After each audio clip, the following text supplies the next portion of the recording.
El análisis político, la entrevista de la semana, la información contada de manera diferente en Hora de Cambio.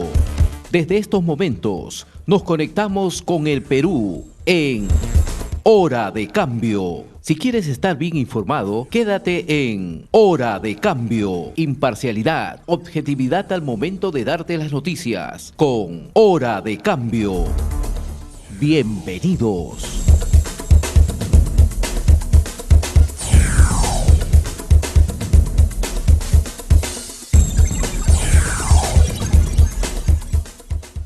Ya estamos en comunicación con el ingeniero Gustavo Flores desde la ciudad de Puno.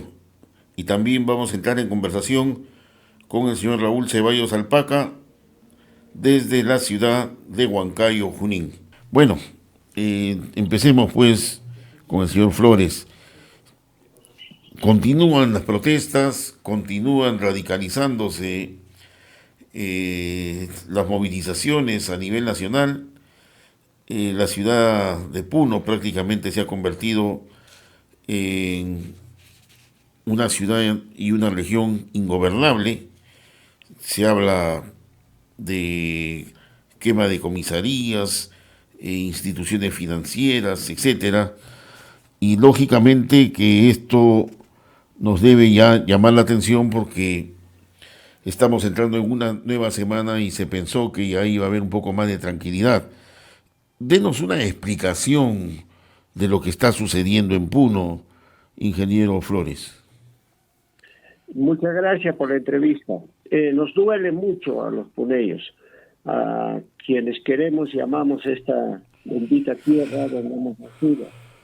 Nos duele que haya tantos muertos, más de 20 muertos, y en su mayoría jóvenes, ¿no?, que tienen una vida por delante. Pero todo esto porque se ha sembrado violencia. Y se ha sembrado violencia en Puno no ahora, hace muchos años, ¿no? Así como ahora escuchamos, leemos y analizamos las muertes de Puno, hace 30 años también era lo mismo, en la época del 90. Acá murieron muchas personas, ¿no?, asustadas por el terrorismo. Y eso nos da miedo, porque ahora algo parecido sucede. Los jóvenes están muy metidos en la protesta, de tal manera que ni siquiera están llevando bajo los términos de cualquier protesta que podemos y tenemos derecho, sino entrando a tomar un aeropuerto ya no es protesta, eso es terrorismo, y eso a nosotros nos preocupa. Está la realidad de la ciudad de Junín, señor Ceballos. Bueno, saludando también al ingeniero Flores. En realidad, la situación social y política por la que está atravesando nuestro país, obviamente nos preocupa a todos. Acá en Junín, y especialmente en la ciudad de Huancayo, también han habido protestas de sectores de sindicalistas, trabajadores y algunos sectores de la población, de la sociedad civil. Sin embargo, hay que destacar que a comparación de lo que está sucediendo obviamente en el sur del país y en el norte, acá las protestas han sido de alguna manera pacíficas, no se ha llegado, digamos, a los extremos que, como muy bien menciona el ingeniero Flores, no podemos en un estado de derecho, el reclamo que puede hacer cualquier sector de la población está garantizado. Sin embargo, pasaría a un tema de actos vandálicos, de actos de violencia, genera una zozobra y eso no se puede permitir bajo ningún punto de vista, ¿no? También lamentar, obviamente, el fallecimiento de muchos ciudadanos peruanos que lamentablemente por esta situación de enfrentamiento son víctimas pues de toda una escalada de violencia que obviamente ya la Fiscalía de la Nación está investigando y en su momento se determinarán responsabilidades. En líneas generales, en Junín hay reclamos en la selva central, en algunas ciudades como Huancayo, sin embargo no al nivel de otras ciudades en el Perú. Sin embargo, yo coincido, Alberto, Ujú. de que este tema yo trato de buscarle una explicación y veo pues de que efectivamente en los últimos 30 años ha habido, digamos, un crecimiento de las brechas de desatención de parte del gobierno, no porque no haya dinero, porque sabemos que los gobiernos locales, regionales, hasta los ministerios, el gobierno nacional, tiene presupuestos que lamentablemente cada año que culmina son revertidos, es decir, hay una incapacidad de gasto del Estado. Sin embargo, añadido a ese descontento de muchos sectores de la población que no tienen servicios básicos, hace poco el tema de la crisis de la agricultura, el incremento de los precios de los fertilizantes, los abonos, hace pues que muchos sectores de la población tengan un descontento hacia la clase gobernante, a la clase política. Eso sumado a un flagelo que tenemos en los últimos años también, que es la corrupción en todo nivel, en el gobierno nacional, regional, local, hace que la gente esté pues totalmente decepcionada de la clase política, pero esto, hay que también decirlo claramente, está siendo aprovechado de manera política por ciertos sectores que están azuzando y exacerbando y generando todo este tipo de violencia que ya está fuera de lo que está normado y ya se convierte en actos de terrorismo. Yo creo que acá el gobierno y todos los sectores de la sociedad civil, la prensa, debemos tratar de dar una alternativa para que dentro del Estado de Derecho, dentro de una democracia, podamos tender puentes a un diálogo y a una solución pacífica de muchos reclamos que yo veo son justificados de muchos sectores, pero que tampoco ellos deben permitir ser manipulados por sectores extremistas, ¿no? Que lamentablemente están interviniendo en este factor de problemas internos que tenemos en el país y más aún en el sector de Puno, Arequipa, sobre todo en Puno, inclusive ya políticos de Bolivia están teniendo injerencia en la política nacional, lo cual tampoco pues, se debe permitir, ¿no? Ahora, ingeniero Flores, eh, así analizando fríamente, la pregunta es muy directa.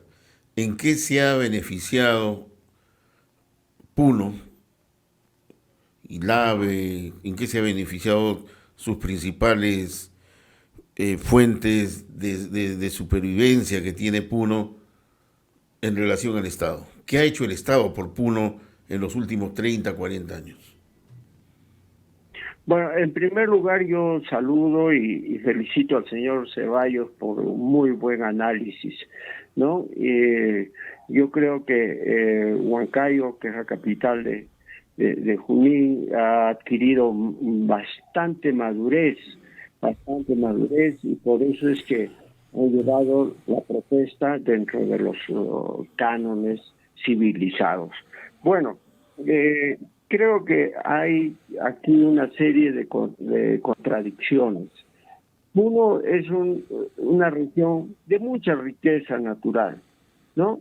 ¿Dónde está la reserva más grande de litio, que es el energético del futuro? En Puno, con más grandes proporciones que en Chile y que en Bolivia.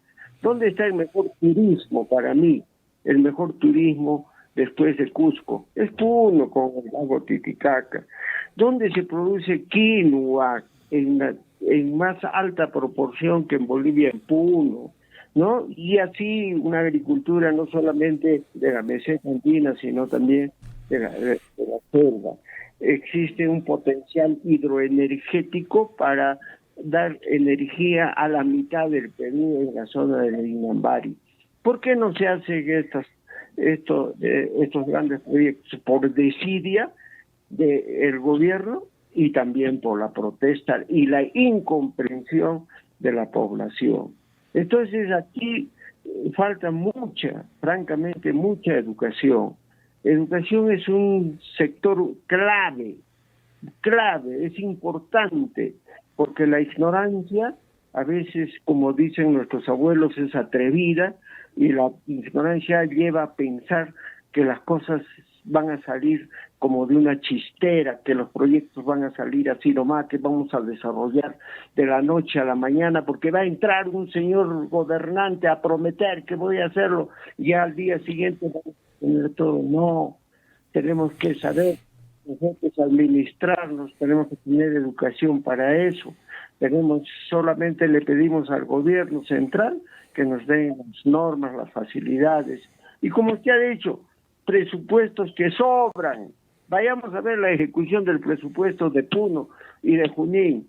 Estoy segurísimo que sobran, no han llegado ni a la mitad, ¿no? Pero ahí están los reclamos de los Admiri, ¿no? Que han manejado, han llegado a ser autoridades, y no es la corrupción solamente de los ministerios de Lima, es la de acá. ¿Cuántos presidentes de región no están enjuiciados y están en la cárcel, ¿no?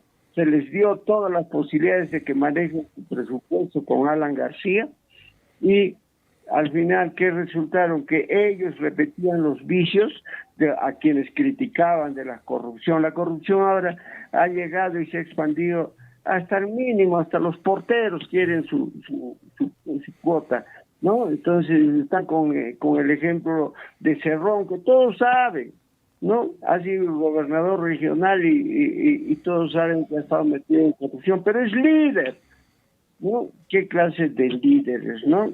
Antonio Humala, que ha matado policías, es líder, no puede ser, ¿no? Entonces yo creo que acá tiene que haber un recambio, hay que hacer una reingeniería en la política. Correcto. En el comportamiento de nuestra población. Señor Ceballos, sí. Somos líderes, pero honestos, ¿no?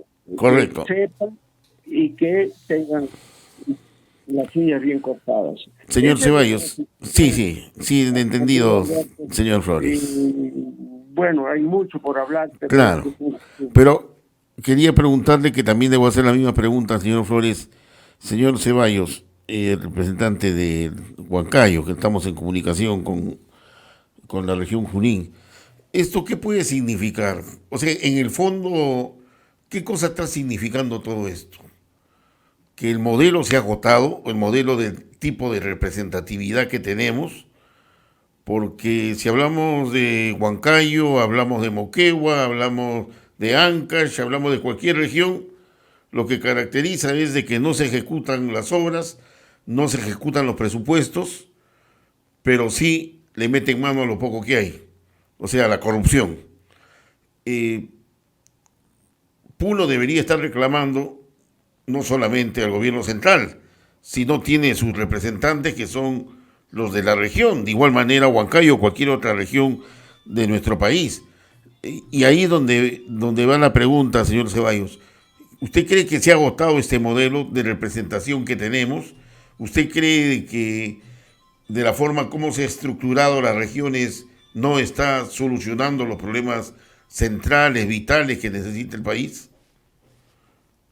Bueno, en realidad, Alberto, este problema tiene muchas aristas, inclusive quienes ahora, quizás la mayoría con justo derecho, están reclamando una serie de problemas que no son atendidos por el Estado, representado en los gobiernos municipales y regionales que tienen dinero. Acá en el Perú no es que no haya dinero, Alberto, hay presupuestos, hay dinero para financiar diversas obras, sino que lamentablemente los políticos que llegan al poder a gobernar no están a la altura de las necesidades que tienen las poblaciones, y más aún en lugar de gobernar caen en actos de corrupción. Hay varios presidentes regionales que han terminado en la cárcel y en este momento están siendo investigados por malos manejos de millonarios contratos en favor de empresas contratistas. El 80% de los gobernadores están con problemas judiciales y otros están presos.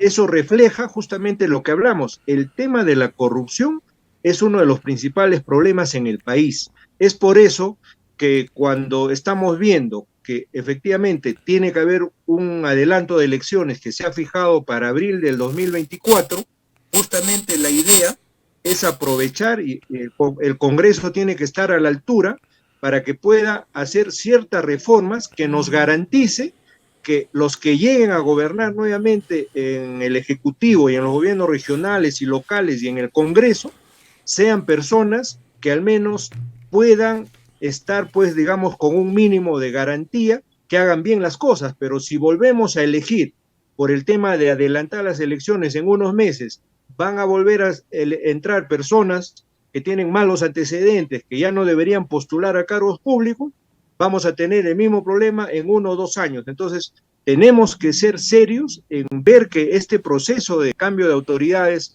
del Ejecutivo y del Congreso en abril de 2024 permita hacer algunas reformas, al menos para poner algunos filtros más, y evitemos pues que llegue gente que entra solamente a delinquir, a aprovecharse, a beneficiar a su entorno, y la población es la perjudicada. Pero también la pregunta, Alberto, sería, ¿gracias a quién están esas autoridades que ahora tenemos en el Estado? Gracias a la propia población. Entonces también hay que hacer una mea culpa de que los electores tienen el poder al momento de ir a votar de elegir buenas autoridades, entonces que se interesen en hacer la investigación, el seguimiento de la trayectoria de los políticos que los van a representar. Lamentablemente también los partidos políticos, los 12 partidos que en este momento están habilitados para poder participar, están obviamente ya desfasados, y lamentablemente la clase política peruana no ha generado en los últimos años nuevos liderazgos, nuevos políticos que conozcan la realidad del país, y de tal manera pues que estamos en una crisis del modelo de representación política. Hay que hacer reformas progresivas, pero dentro del sistema democrático, no caigamos en el juego de ciertos sectores extremistas que quieren destruir, digamos, la democracia y llevarnos pues a aventuras políticas que ya hemos visto en Venezuela, en Bolivia, en otros países que han fracasado, y son economías que están mucho peor que la de nosotros, que sin embargo no podemos imitar sistemas que no funcionan. Hay que buscar consenso de la clase política, la clase empresarial y la propia población. Acá, por ejemplo, en este problema que tenemos en el país, lamentamos las muertes, pero sin embargo el gobierno no tiene con quién sentarse a conversar las demandas. Entonces, básicamente, hay que ver quiénes son los dirigentes y qué agenda se tiene que discutir, porque en todo caso no vamos a asistir a un diálogo de sordos cuando no hay con quién conversar. Yo creo que civilizadamente se tiene que buscar un diálogo, retomar el cauce de negociaciones para favorecer y atender los problemas muy graves que hay en diversos sitios del país. Se está investigando los responsables de las muertes de muchos compatriotas, que tienen que también asumir responsabilidades el Estado cuando esto se determine. Sin embargo, eso no significa de que se tenga que hablar las cosas claras y buscar retomar el diálogo. El país no puede seguir en este caos donde se pierden millones de soles al día, la gente está en condiciones económicas muy difíciles producto de la pandemia. Entonces tenemos que buscar un cauce, un diálogo debidamente consensuado dentro de los canales democráticos, Alberto. Correcto. Señor Flores, la misma pregunta. ¿Usted considera que se ha agotado el sistema representativo que tenemos? De repente, el tema que nos menciona el señor Ceballos, el problema de la corrupción. ¿Qué hacemos para evitar ello? Tenemos un pueblo organizado, tenemos un pueblo que protesta, tenemos un pueblo que reclama. Sin embargo, sus principales autoridades son las personas más corruptas, ¿no? Tanto a nivel provincial como a nivel regional. Pero no pasa nada, los condenan a 3, 4, 5 años, después salen, vuelven a postular, salen elegidos, como el caso de Ayacucho, por ejemplo. Y en fin, acá no pasa nada, como se dice, ¿no? Ya se convierte en algo deportivo este problema de la corrupción y de estar preso y después salir y después otra vez ser elegidos, como decía el señor Ceballos. ¿Qué hacemos con el electorado? El electorado es el que lo elige, ¿no? Bueno, la corrupción no es culpa del modelo, no es culpa para mí de la Constitución. La corrupción es culpa de la educación, y que venimos con cualquier constitución. Si hay corruptos, ahí están. y ahí van a hacer latrocinio, ahí van a agarrar las obras. No interesa eso. Yo creo que la Constitución y el modelo actual debe perfeccionarse, no cambiarse radicalmente, porque incluso no se ha usado todas las posibilidades que se dan. Entonces se necesita por mínimo 2 legislaturas. Así está la norma que hay que respetar el sistema democrático, como dice el señor Ceballos. Entonces necesitamos 2 legislaturas y hacer las reformas correspondientes, y después vienen las elecciones. Hay personas que no entienden, y esas son las que nunca han leído la Constitución tampoco, ¿no? Quieren cambio, pero si usted les pregunta y les dice, a ver, ¿qué cosa quieres en el régimen económico cambiar? No lo han leído, no saben. Entonces, es protesta por amargura, por protestar, ¿no? Porque no ha de repente llegado las mejoras a su zona, a su casa, a pesar de que hemos bajado la pobreza. Hemos tenido un país y unas regiones muy pobres. La pobreza en Puno pasaba al 60%. Hemos bajado hasta el 30% y ahora hemos subido al 40%. Eso quiere decir que 4 de cada 10 son pobres en Puno. Entonces muchos de ellos no tienen educación y creen que cambiando a la presidenta, cambiando la Constitución, llamando inmediatamente a elecciones, va a cambiar. Eso no es cierto. Quienes tenemos la posibilidad de leer, de analizar, debemos siempre repetir y repetir. Queremos cambiar, es cierto, en Perú hay que mejorar la Constitución, pero tiene sus propios mecanismos, ¿no? Lo que necesitamos ahora es recuperar la paz, recuperar la producción, recuperar la confianza de los inversionistas. Hay miles de inversionistas que están truncados. Hay iniciativas, los de Juliaca en Puno, los de Ilave son privados con iniciativa, que han ido a Lima, a Gamarra, han ido al Cono Norte, a los mercados de Unicachi, han demostrado que pueden desarrollar actividad privada cuando las condiciones se dan. Esos son los puneños, no son la mayoría, piensa que son los violentistas, no, la mayoría son emprendedores, esos son, pero lamentablemente los chilenos que gritan más a veces tienen mayor cobertura y causan a veces más daño, porque más fácil es destruir que construir. Yo creo que hay la necesidad de hacer algunos cambios, debe haber unos cambios, pero debemos nosotros aperturar la posibilidad de seguir desarrollando. No bien, correcto. No es un modelo. Nosotros vivimos acá cerca, estamos a tiro de piedra, a 2 horas, podemos ir a mirar el Alto en Bolivia. Es una ciudad muy pobre, de 1 millón de habitantes. Ese modelo boliviano les ha continuado en su pobreza. No es un buen modelo, ¿ya? Entonces creo que tenemos que establecer nosotros nuestro propio modelo de desarrollo y el Perú tiene que seguir para adelante. Yo confío que va a ser así. Finalmente, señor Ceballos, con Dina Boluarte los problemas no se van a acabar. Con las elecciones que sean este año o el próximo año, los problemas no van a acabar. Porque cualquier gobierno que salga con la estructura del modelo que tenemos va a fracasar. Va a haber una mayoría congresal, va a haber otra vez enfrentamientos, y ese es el problema. O sea, el problema es de que el Perú como nación no tiene brújula, no sabe a dónde va. Es decir, de que no tenemos un modelo nacional, no tenemos un proyecto propio, y al final de cuentas, pues, ahí está el ejemplo de Chile. Chile gana a la izquierda, gana a la derecha y su economía sigue caminando. Acá, mire, gana a la derecha, gana a la izquierda y nuestra economía se está paralizando. O sea, no avanzamos en ese sentido. ¿No cree usted que en vez de discutir si las elecciones son ahora o el próximo año, debería llegarse a un acuerdo nacional, a un acuerdo político, no solamente con estos partidos pues que no representan a nadie en el Congreso, sino con fuerzas políticas nuevas, con alternativas políticas nuevas.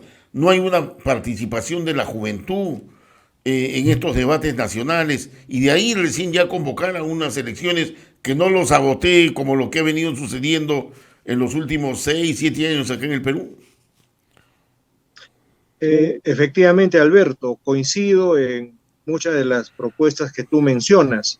Lo que pasa en el Perú, que no solamente, como hablábamos, el 80% de gobernadores están involucrados, encarcelados o en proceso de investigación por temas de corrupción, sino también en qué país tienen casi a todos sus presidentes de los últimos 20 años presos, fugados en el extranjero. Es decir, en el Perú realmente la crisis política es muestra, el tema de los presidentes que están encarcelados, prófugos, es muestra del grado de corrupción en el cual se encuentra nuestro país. Hace poco nada más el tema del señor Castillo, que ha sido obviamente encarcelado, también hay serios indicios de corrupción. Entonces, lo que se tiene que hacer, y obviamente es un proceso de mediano y largo plazo, donde se tiene que atacar el tema de la educación, se tiene que buscar soluciones de reformas progresivas en la Constitución del Perú, que necesita volver a buscar un equilibrio social, un equilibrio que encuentre la redistribución de la riqueza, porque también, si bien es cierto, en los 30 últimos años, esta actual Constitución nos ha permitido tener una de las economías más sólidas a nivel de Latinoamérica, a nivel mundial, que nos ha permitido soportar la crisis del 2008 en el Asia, nos ha permitido superar 2 años de la pandemia y estamos, digamos, con una economía al menos estable, pero lo que ha pasado también en esos 30 años, que por la corrupción del Congreso, del Estado, se han negociado mal contratos ley, a grupos empresariales transnacionales y nacionales que también se han enriquecido, cosa que no tampoco debemos permitir. Es decir, pero amparados en la Constitución, justamente. Ahí está el problema, pues. Obviamente, tenemos entonces que hacer esa reforma. Por ejemplo, se convoca licitación. Ya, se convoca la licitación, una obra valorizada en 300 millones, pero ahí le agregaron que esto puede ser renegociable a través de las adendas. Entonces ya el contrato ya no se respeta, ya no vale 200 millones, viene costando 800, 900 millones y ahí hay plata para todos, pues, ¿no? Hasta para el juez. Eso justamente, Alberto, es lo que se tiene que terminar. Por eso es que se quiere renovar a los congresistas que no han estado a la altura de los problemas del país, se quiere cambiar la presidencia, se tiene que hacer en un proceso democrático, pero no para volver a más de lo mismo. Claro. Entonces acá viene la responsabilidad de las clases políticas, que también a mí me da mucha pena no escuchar a ningún representante de un partido representativo en el país decir qué solución va a tener esta crisis. Todos están cuidando no caer mal al electorado pensando en las elecciones del próximo año. Acá todos tenemos que aportar en la solución del problema del país, buscar un consenso, retomar el diálogo y encontrar soluciones a corto y mediano plazo, porque este problema tiene que ser solucionado por toda la clase política, gobernante, empresarial, donde tengamos que dar soluciones que sean viables, pero tampoco podemos decir de que estamos en el país de las mil maravillas. Acá lamentablemente hay mucha pobreza en el Perú. En Junín, 2 de cada niño, un niño de cada 2 tienen anemia. En el Perú también hay grandes empresas que se han enriquecido con los recursos del país y eso no lo podemos permitir. O sea, ni la derecha ni la izquierda lamentablemente han estado a la altura de lo que el país requiere y sobre todo en un contexto globalizado donde hay que trabajar de manera inteligente, sin aislarnos del comercio internacional. Tenemos riquezas, tenemos un gran futuro, Alberto. Lamentablemente, correcto, creo que la clase política tiene que reinventarse y ojalá veamos eso en los próximos meses y años, ¿no?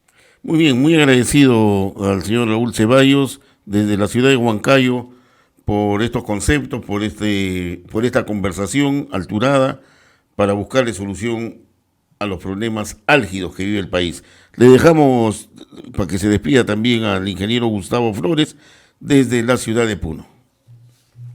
Muchas gracias a la red de comunicación regional. Les agradezco mucho porque nos permite analizar en unos momentos muy difíciles para el Perú. Yo hago votos desde acá, desde Puno, que no haya ni un muerto más. No se puede justificar. Claro. Y que así sea.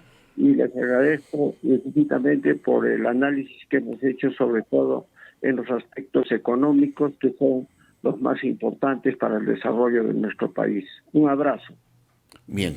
Muchas gracias por la participación del señor Raúl Ceballos.